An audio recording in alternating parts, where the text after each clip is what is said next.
ঠিক আছে, অনেকে লেখে স্যার, হ্যাঁ ধরো বানান লেখে এরকম স্যার, আমি, হ্যাঁ লেখে আমি, তারপরে লেখে হচ্ছে আপনার,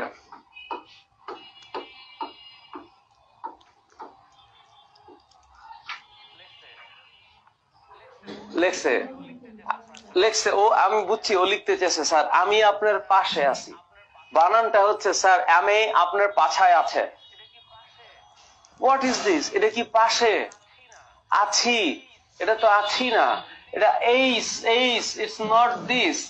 আছি যদি আমাদের লিখতে হয় লিখতে হবে আছি। চ ছ চ, এটার মানে হচ্ছে সি এইচ, ছ সি ডবল এইচ, এখানে ডাবল এইচ দেওয়া হচ্ছে, যদি আছি হয়ে যায় বাট আমরা আছি বলি। চুপ, লেখছো লেখছে কত্তাক।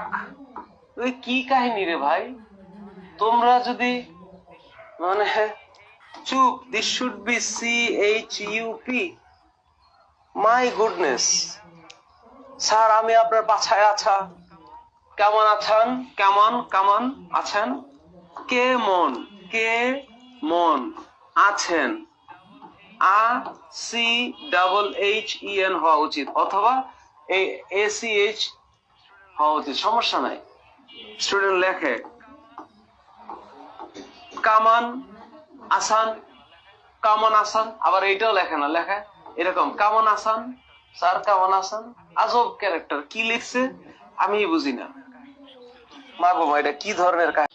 তো প্রিয় দর্শক, আপনার এবং বন্ধুকে মেনশন করুন।